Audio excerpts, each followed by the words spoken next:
This is another nightmare that don't ever be an executor of a will when you have two greedy sisters. My dad died at Laurel Beltsville Hospital in 1981. While trying to get him moved to Donaldson Funeral Home in Laurel, I came home with my wife and 3 kids to find sheriff standing here saying I'm not allowed to enter my home because everything in it belonged to my dad. It was his house also. I called a state trooper that lived next door to my dad's trailer that was still there. 5 years before, my dad had given everything to my 2 sisters, and I took my dad for coffee because my dad was crying because they were fighting over even the trash can. So the state trooper told him nothing was my dad's in the house. And my dad was living on $300 Social Security retirement, and the house payments were $300. And all the checks were my checks when the sheriffs let me in. So they immediately rescinded the order barring me from my own home. While trying to bury my dad, my sisters constantly screamed and yelled I was spending too much money, even though I got the cheapest funeral. Then they told me I couldn't have a headstone because I was throwing away money, $600 headstone, which was the cheapest Cedar Hill Cemetery on Pennsylvania Avenue had. Just a basic marker. And then all of a sudden, trying to settle his estate, I was cheating them, screwing them out of all their inheritance.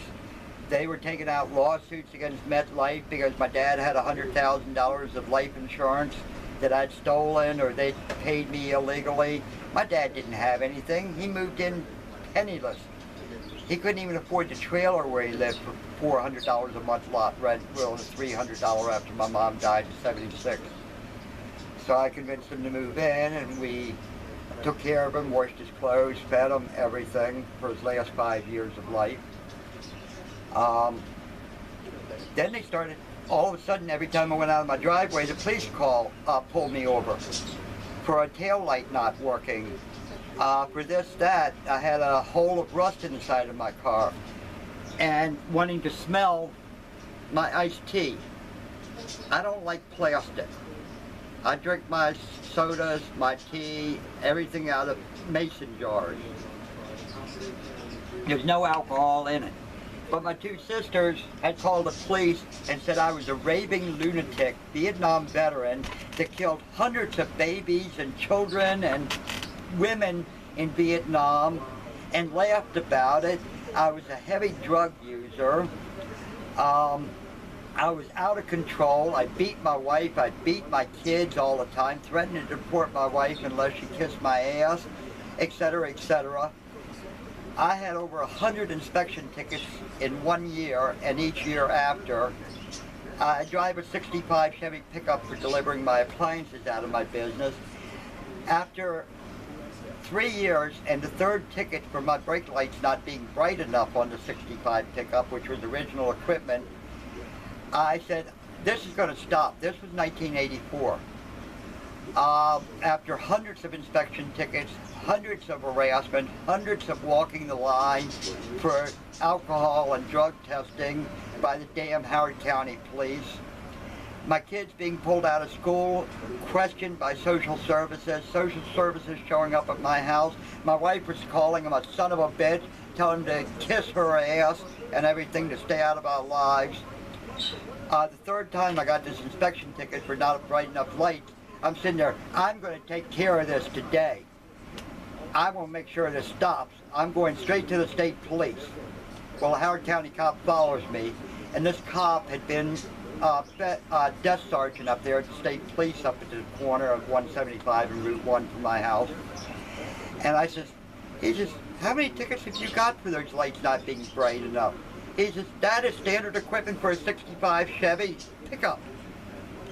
And he looked at the cop, he says, these lights are normal equipment. And I says, how in the hell can I stop these cops from harassing me every time I go out of my driveway? He said, I would have shot him 100 tickets ago. Right to the county cop. He said, I wouldn't put up with this shit. I mean, shoot the son of a bitch the next time he stops you. Dude. Anyway, they stopped bothering me after 1984 until an illegal alien showed up posing as the daughter we left behind in Vietnam. I forced her to go to school because she was supposed to be 15, and school told her, just claim abuse and we'll put you in a nice home and give you everything you want, let you run the streets, etc. While knowing she was 22, a different name, and no abuse ever occurred. I have the papers right here to prove it, the police statements that I didn't get during my trial. I will be putting out a new video on that, but this is how outrageous the police are to people that their own family accuses them of abuse.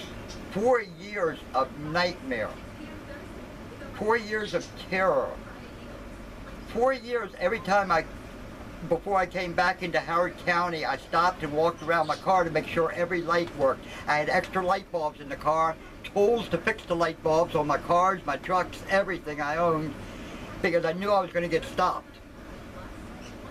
I cussed out so many cops, it was ridiculous. Your brake lights don't work. Linda, get in the car and push the brakes. Now, what the hell were you saying? What's your badge number? I'd tell. And it's, no, we're leaving. It's ridiculous. For your two sisters, that both were married a half a dozen times.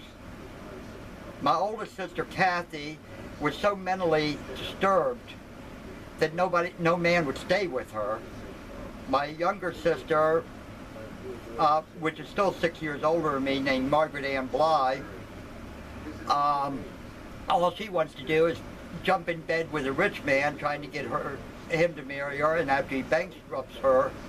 she bankrupts him in a few years, divorces him and moves on to another guy that has a lot of money. She doesn't give a damn about the guys. She's been married a half a dozen times. Just trying to find the pot of gold at the end of the rainbow from these guys. And when she bankrupts them, because they don't have a pot of gold, they only had a handful, she takes what she can and then leaves. To do this to me that grew up with nothing when they had everything, dance lessons, piano lessons, you name it. How can two sisters be so jealous and so greedy to beat up each other when we were dividing up stuff out of my dad's trailer when he was going to move in with me? That I said I didn't need anything. Dad, just come with me and get a cup of coffee with me and my wife while my dad was crying. How did he raise two daughters that way? And they never got anything home. They took it to the first pawn shop on the way home and pawned everything. All they wanted was to sell it to make money. This is another segment of my life. The next one I will be talking to you about is how illegally they can indict you and how they can falsify evidence, lie in court, commit perjury, withhold exculpatory evidence, and laugh in your face because they are 100% federally protected immunity from criminal or civil liability. Anybody for the prosecution and the judge is 100% immune.